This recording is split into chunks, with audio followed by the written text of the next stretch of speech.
when a person like that is telling you stuff, it helps to realize that they don't have the exposure to the world that you do. They have not had the privilege of progressiveness. They haven't had that. So, from their point of view, the world it's that little well that only what they know is the right way. That's what they believe. And because of that, they think that is the only way everybody should be living.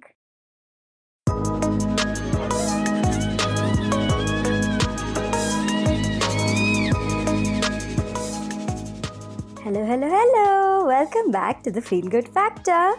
I'm Susmita Veganosaurus, and I'm so glad you could join me here today.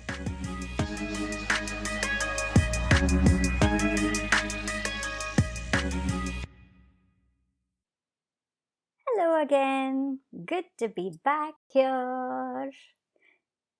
Last week, I wound up my mini series about keeping your customers delighted while also maintaining your own sanity and joy. It was a 7-part series all about how to build really good relationships around your business while also ensuring your peace of mind and joyfulness through the process. How you can feel good while also serving others and making them feel good. One of those episodes dealt with handling free, unsolicited advice. When people give you business advice, do this, try that. When they try to force all their ideas down your throat, how do you handle them? So I put a little clip from the episode on Instagram after I had published it, and I had shared that, okay, this is an episode about handling unwanted advice and as conscious entrepreneurs, how we can deal with it. So my cousin Sudeepti sent me a DM saying, not just advice for entrepreneurs, how do we even handle advice in general? Advice that people just shove down your throats, how do you handle that? So I told her, yeah, when I was recording that unwanted advice episode, though I was speaking from the point of view of an entrepreneur, I was thinking this is something that I need to expand on and create another entire episode where it focuses on advice in general, why people give them, why you, if you are giving advice, why you would be doing it, and how to handle it and stuff like that. To give you a little bit of a background, Sudeepti and I are second cousins. It's not like we grew up together or anything, but whenever there was a wedding or a family function or something like that where everybody got together, all the extended relatives, ever since we were young kids, I remember Sudeepti and I used to kind of gravitate towards each other. We'd hang out all the time, chatting, and somehow we had a lot to talk about, or even more importantly, now that I think back on it, even if we weren't talking all the time, we enjoyed each other's company, even in silence, and it was good. And I think when you're in a sea of relatives, right, there's regressiveness. There are people who don't really know how to mind their own business. There's a lot of prying and all kinds of teasing and things like that. In the midst of such a situation, I think Sudeepti and I, we recognized kindred spirits in each other. More so as we grew up, when we reached our late teens or early 20s, more so because, there are relatives around saying, oh, when are you going to get married? And, both of us would just snigger and just exchange looks with each other and be like, oh my God, When Sudeepti said, she asked about how one should be dealing with unsolicited advice in general, I could immediately think of a bunch of people who I know, who she knows, and who probably are the ones giving her the unsolicited advice. And I know we all have uncles, aunties, people like that, right, in our lives who don't really know how to maintain those boundaries, and they feel like it doesn't matter if they've seen you after 5 years or 10 years, they'll still come and say, oh, you should be living your life a certain way, the way I like you to be living my life. And this is the way you do it.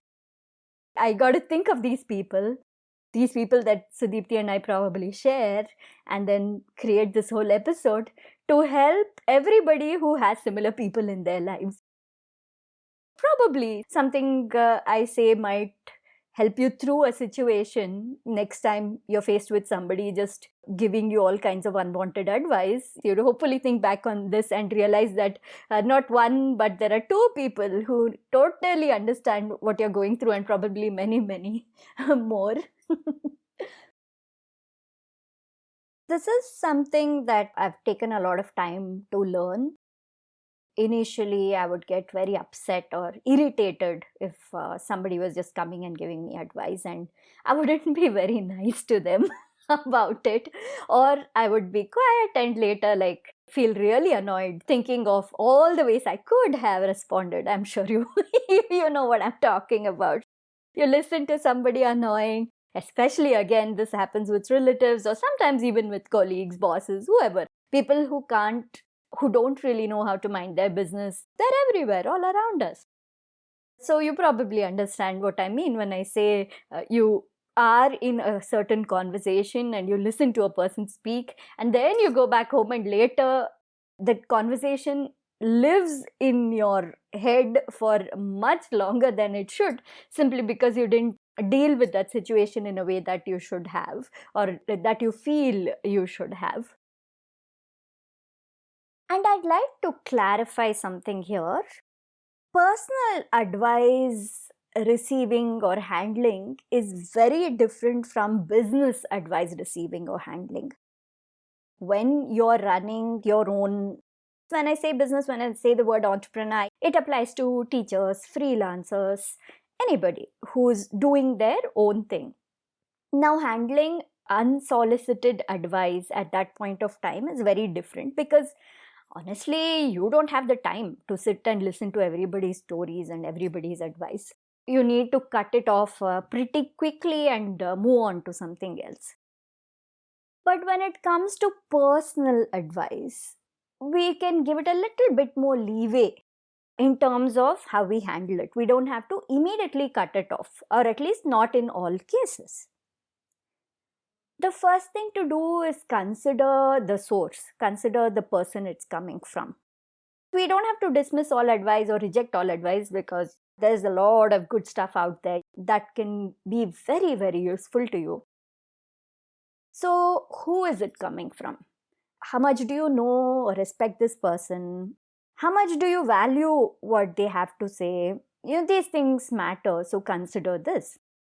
And of course, if it's not somebody you really respect, or it's not even that you don't respect them, it's like, okay, they're living their life, but nothing about their life really resonates with me. Doesn't mean they are doing it wrong or you're doing it wrong or right or anything like that. It just means that you live life, you look at life, you handle things from very different perspectives. So when that is the case, then of course you don't want to be sitting and listening to them and listen to their side of things or their points of view, especially if it is kind of shoved down your throat when you don't want it. So considering the source, if it is a source you don't want to hear the advice from, the next thing to think about or to remember is that they're probably coming from a place of love or genuine concern. Some people may be just busybodies. Their advice might be criticism, veiled criticism. And then it's like, oh, screw them. They're not worth your time. They have their own issues to deal with. Walk away. But there are people who genuinely do care and they're worried about you, and they might not have a wider perspective of the world, or they might not have the exposure that you have had in life. So when somebody like that is advising you, it helps to remember that they are coming from a place of love, even though they may not be right at all, or even though what they say might not be a right fit for you at all.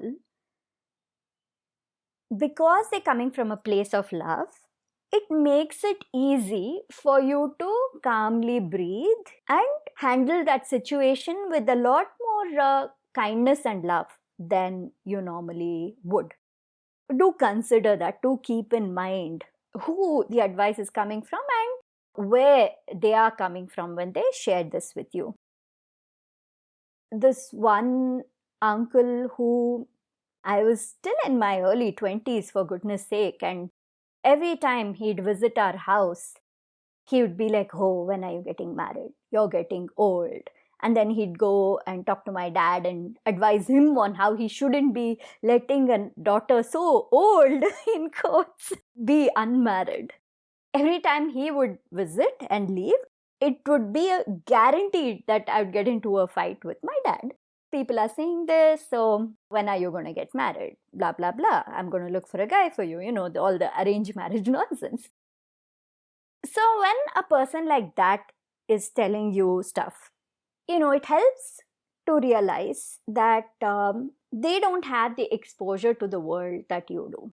They have not had the privilege of progressiveness. They haven't had that. So from their point of view, the world it's that little well that only what they know is the right way. That's what they believe. And because of that, they think that is the only way everybody should be living. It's hilarious because after I did get married, and years later I bumped into him at a wedding, he meets me and my husband, and then immediately he's like, "When are you having a baby?" Of course, by then, the way I handled things was very different from the way I would in my 20s when I used to feel the pressure. I used to get angry and upset with him and like, "Oh my God, what's his problem?" But by this time, I just laughed when he said, "When you're having a baby," and I'm like, "Oh, we're just happy this way." And then his answer of all things was, "But we should also be happy, no?" I just started to laugh and, I kind of brushed it off and just changed the topic. The difference between my early 20s handling of things and now was that by this time, I had realized that I have the privilege of knowing that the completeness of your life isn't dependent on having a partner or having a child. There's a lot more to life than that. So those who choose to do so, wonderful. But those who choose not to do so, excellent for them too. And I'd already realized this, so I didn't really feel any kind of pressure at that point of time. I was very comfortable with my own choice. And because of that, it didn't bother me as much when he said we should be happy too. In fact, it was so funny. I just laughed and kind of brushed it off and I didn't think back on it. Well, it serves as a great joke to tell people later on, right? About people's limited way of looking at the world. One way of dealing with advice is to laugh, make a joke, not laugh like in a cruel way, which you want to do, but just like laugh it off in a very good natured, good humored way. Especially if it is somebody who's very strongly opinionated and they come to you trying to shove their thought, their advice down your throat. When you laugh it off, when you brush it off, it'll kind of throw them off because they are probably people who are used to giving advice to people. If somebody so confidently comes up to you and just starts showering advice on you without being asked for it, it means that they're used to giving advice to people. And they're used to being listened to most of the time, probably. So that's why they have that confidence to come and do this, or the delusion that they can do it all the time. So when you laugh it off, they are taken aback and it kind of silences them for a bit. Then deflect, of course, change the topic or make a joke. You've established your boundary, but you've done it in a very fun or light-hearted way, or at least seemingly light-hearted way. So that way, the person probably won't bug you anymore. And you also won't be annoyed or thinking of that conversation later, except in entertainment.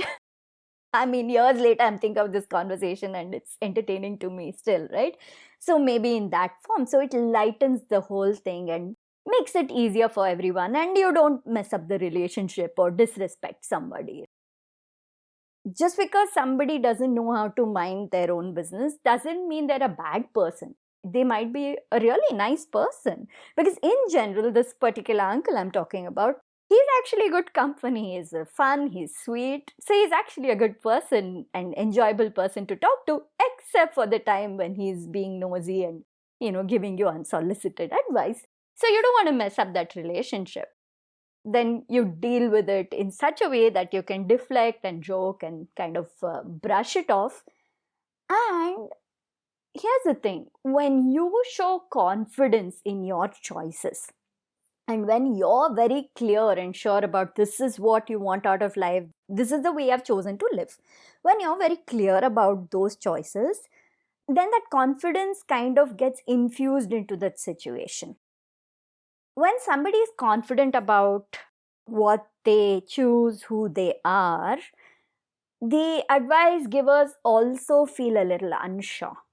It's easy to shove advice to the point of even bullying, shove advice down the throat of somebody who's unsure about themselves. Because they are unsure, and then there's all this advice coming, and they become a little bit more unsure, right? Like you become a bit vulnerable. So when you ensure that you're not as vulnerable, then the power and impact of that advice giving that they're doing gets diffused, gets reduced. And that's a good message for them to not mess with you, or to not be that condescending to you. Because sometimes when you're giving advice to somebody and acting like you know what's best for them, what you're doing is being condescending, right? That condescension is something that kind of gets diffused because you're very sure of yourself. Another thing to do is lightly shame them. Like, oh, aren't you full of enlightenment? Oh, you're so full of advice. Ha ha ha. Kind of lightly shame them, not in a forced way, not in an angry way. And if you're in a space in the energy of confidence, and if you are understanding about, the advice coming from a weakness on the part of the person who's giving the advice, when you understand that, you become calmer.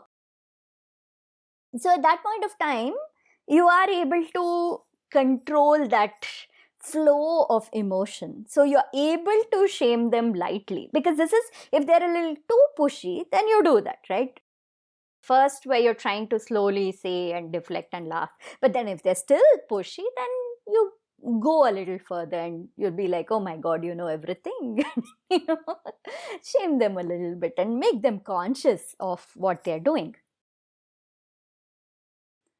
Advice giving, automatic advice giving, is kind of a sickness too. A lot of people who give advice, they don't realize they're doing it. They honestly believe they're trying to be helpful. They think they know better. They think they are helping you by doing that, improving your life by giving you that advice. And the sad part is that often people who are automatic advice givers, they link their self-worth to their knowledge, to their know-it-allness. And that is why they're sticking their nose where it doesn't belong, and they're trying to give advice or trying to help because they feel like that's the only way that they have any value.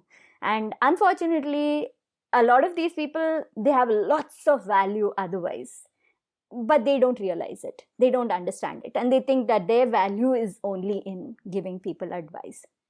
They don't realize they're doing it. So when you lightly shame them, it kind of puts things in perspective for them, makes them realize, this is uncalled for. Probably I'm just giving advice, it's unsolicited. Do I do this a lot? Oh my, I wonder. These things go into their mind, and you're actually helping them. Of course, beyond that, if it still goes further, you can simply say, I wasn't asking for advice on this matter. I wasn't looking for advice on this matter. Or worst case, just say nope and walk away. If you can do that too, like nope. All of this, if you do that with a laugh or a confident smile on your face, it's probably going to be more effective all around. Finally, when somebody has certain traits that annoy you, like this free advice giving, ask yourself, do I have these traits too? Do I tend to do this sometimes? Because we can always see the fault in others, but there are certain things where we don't realize that we carry the same fault too. For me, free advice givers have been an excellent reminder, a lesson that I shouldn't be doing it. And believe me, it's very difficult, especially for someone who's a teacher, coach, those of us who live our lives actually teaching people stuff or coaching people and guiding people. It's very difficult to not get into the default advice giving mode. When something like this happens, when I meet somebody who's just giving unasked for advice, it's a great reminder for me. It's like the universe telling me, watch out. You've probably been doing a bit of that these days, or, leaning towards that these days. So that's why the universe has sent you this message. So watch out. Don't do it. You know how this person is making you feel? Like they know everything? They're condescending. Like they are second guessing your choices. Like they feel like you don't know anything, but they do. All those minor feelings. It may not be major, but even in a minor way, if you're feeling all these things, that's the way you make people feel when you just happily give advice, freely, without being asked for. So it's a great lesson, and feel that gratitude to these people who do this, because they remind you not to be that way. It's a great way to remember and catch yourself. Of course, I'm sure all of you are like, all this is well and good, sis, but look at you. This whole episode is you giving us advice.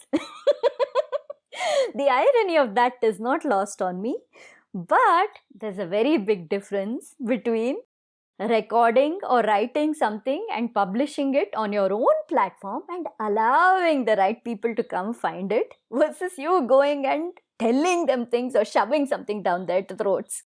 So, if you have a tendency to be a free advice giver, automatically jump into advice mode. If you have a tendency to do that, then you are ripe to be a blogger, a podcaster, a teacher.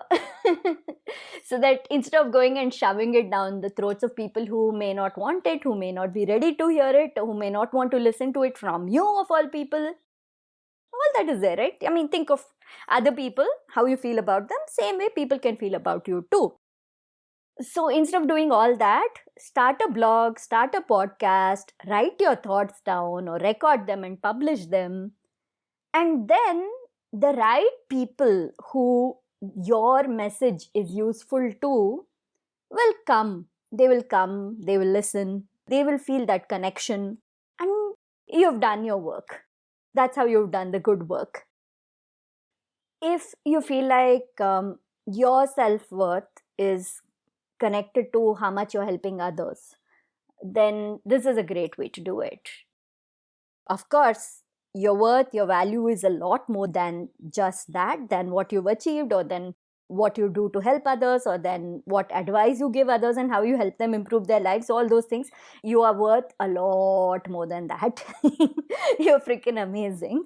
Explore those sides of you, all the other sides of you too. But also channel this tendency for you to share, to teach, to guide, channel it into your own spaces by creating, writing, recording, and then putting it out there in the world for people to come and find it.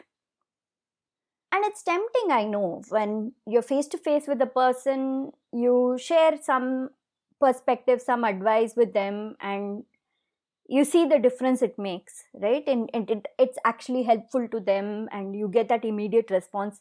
That's all very tempting because of the immediate validation, the immediate response you get. And with a blog, with a podcast, that may not be the case, because it's not like social media. If you see, I'm not telling you to go post on social media. I'm asking you to create your own space. And when you do that, you will not get immediate response or validation. But that's okay. Always the right people will find you. And when they do find you, when they do read it, you will get a message. They will contact you. They will email you or send you a DM or subscribe to your newsletter. Segue into my newsletter, the Feel Good Tribe, which I talk about often in my episodes. If you find this information useful, then you love my newsletters too. So hop on board the Feel Good Tribe. The link is posted in the show notes.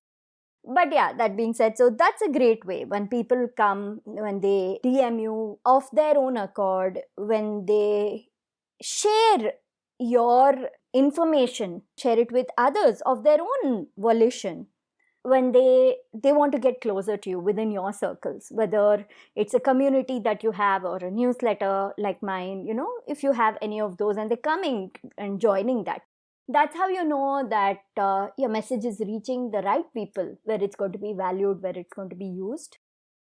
So I feel like, advice givers, everybody should be doing this. It just occurred to me that that would be a great way to handle unsolicited advice too. When somebody comes and they say, do this, do that, try this, try that, this is the way to live your life, you can just smile and say, hey, why don't you blog about it? Or why don't you start a podcast about it? That would be a great way to handle it too. I hope whatever I shared today has resonated with you.